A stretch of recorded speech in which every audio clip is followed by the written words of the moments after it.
I never thought a single person could rewrite the rhythm of my life, but Emily did.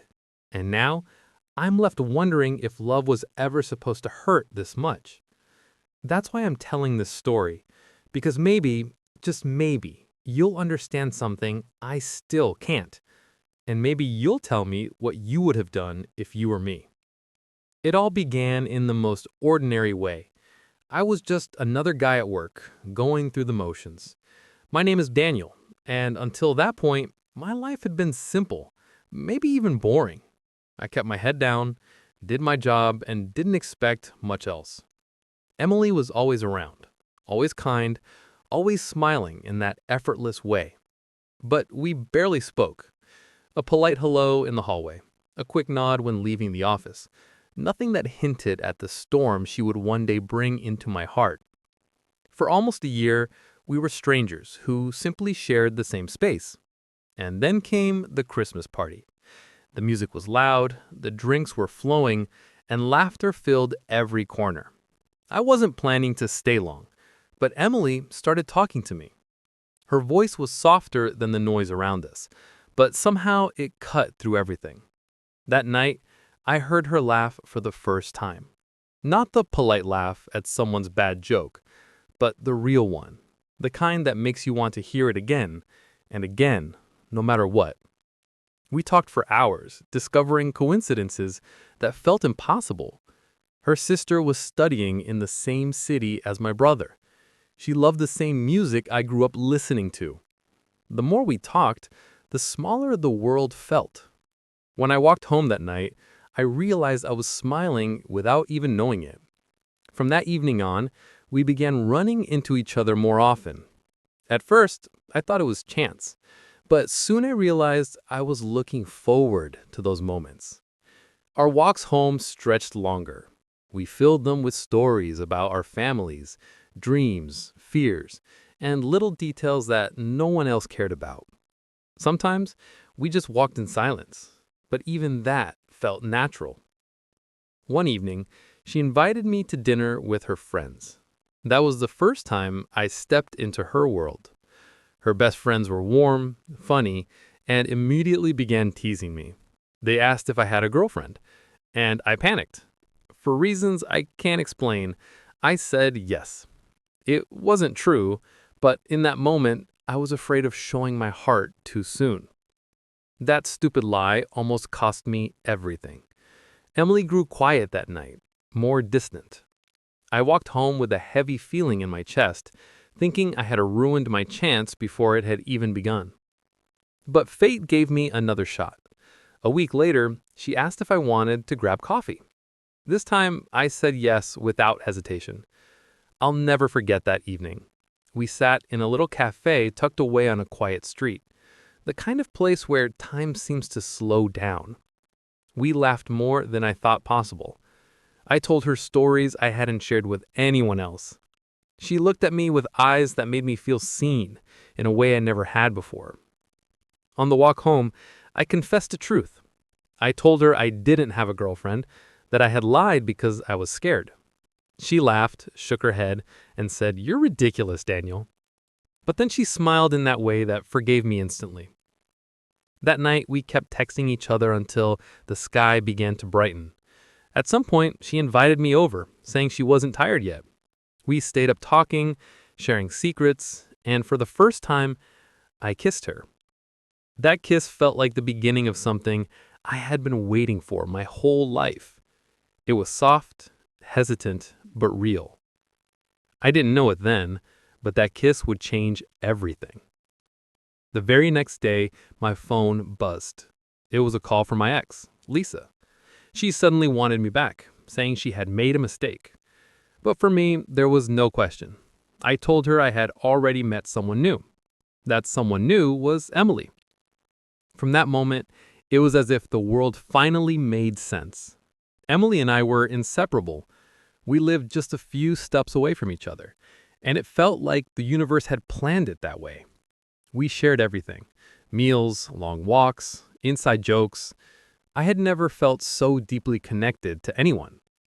She showed me a kind of love I didn't know existed, a love that made the ordinary extraordinary. On Easter, we exchanged small gifts. I loved surprising her with little presents, even though she hated it. She would always say, "Daniel, you don't need to spend money on me." But for me, giving her something was just another way of saying how grateful I was. Because the truth was, she herself was the greatest gift I had ever received. We were a dream couple, or at least it felt that way. Every day was proof that soulmates might actually exist. I had never been so much in love, and I was sure she felt the same. But sometimes, even when everything looks perfect, cracks are already forming beneath the surface. And soon I would learn that even the brightest love can carry the darkest shadows. At first, nothing could break the spell between us. Every morning felt lighter, every evening brighter. But life has a way of testing even the strongest bonds. One day, Emily received a message from an old school friend. His name was Mark. She told me they used to be close, but now it was just casual conversation. At first, I didn't think much of it. I trusted her. I loved her too much to doubt her. But I noticed how she grew nervous every time his name appeared on her screen. She would smile, then quickly hide her phone, pretending it was nothing. When I asked, she reassured me, saying, "Daniel, it's just a friend." I wanted to believe her, and I did, at least at the beginning. At the same time, Emily was drowning in stress. She was preparing for a huge medical exam that would determine her future. Nights grew longer, her moods heavier. I tried to be her anchor. I cooked for her after my own long shifts. I sat with her while she studied, even when she barely noticed I was there. I told myself this was love, being there without expecting anything back. But sometimes her silence hurt more than words. I kept smiling, reminding myself that once the exam was over, things would get better. "After this," I said, "it'll be my turn to be taken care of." She nodded, kissed me on the cheek, but her eyes were tired, distant.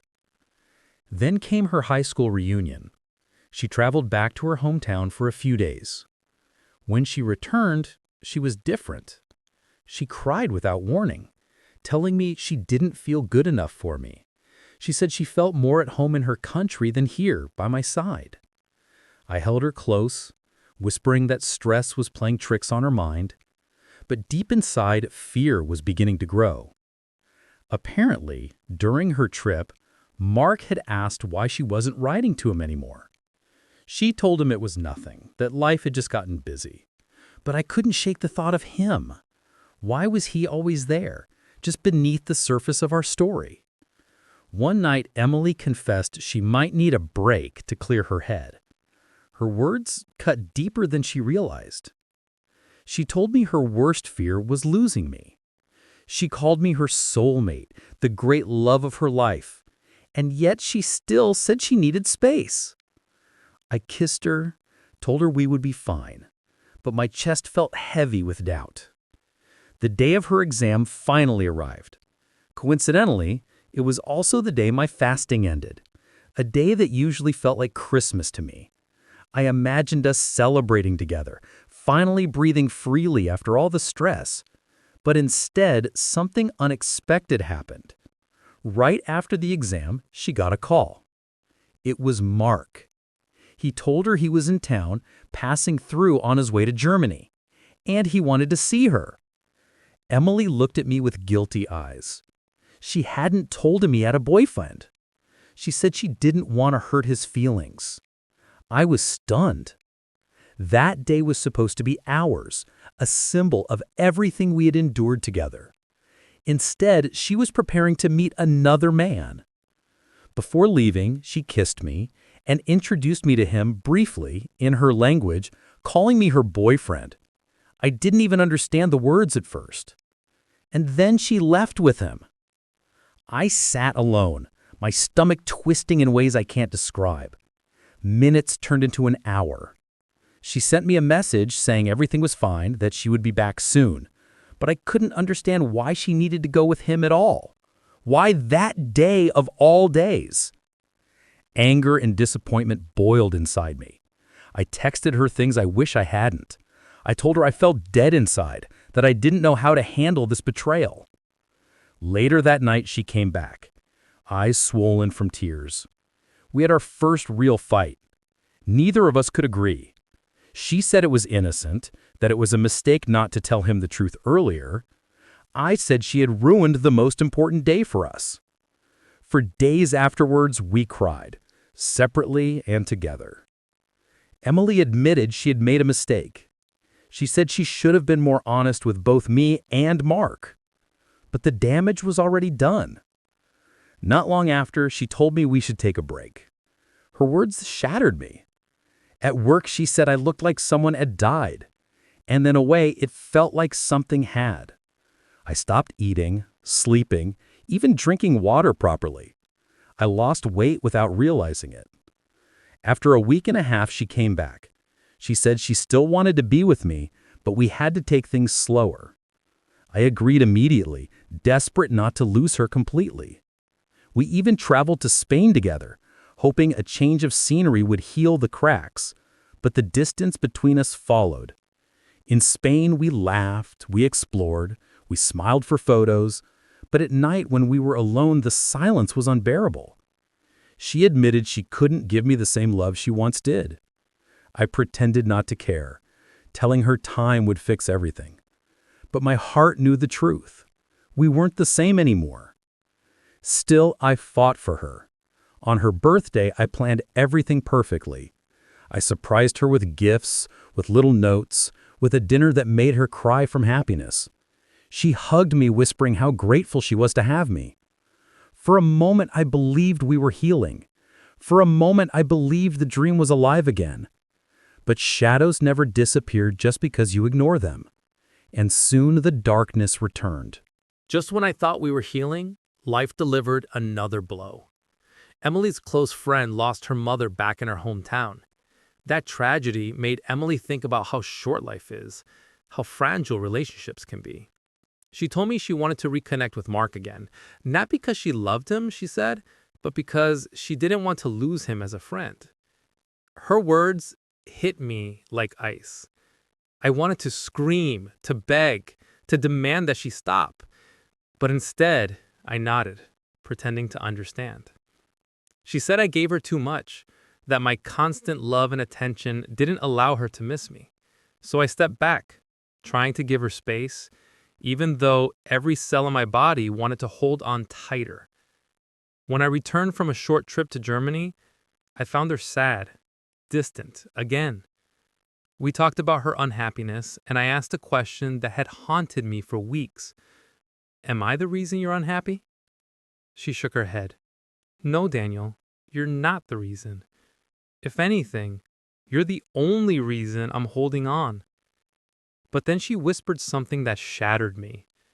Maybe I'm depressed. Sometimes I cry for no reason, and I feel so alone. I wanted to fix her, to take all her pain and carry it myself, but I couldn't, and she wouldn't let me. A week later, she went back to her hometown again. On Saturday, she told me she was meeting Mark. I swallowed my pride and said, okay, meet him. But inside, my heart broke all over again. I told her it felt selfish, that she was doing it for herself, not for us. She insisted she had no feelings for him anymore, that it was closure she needed.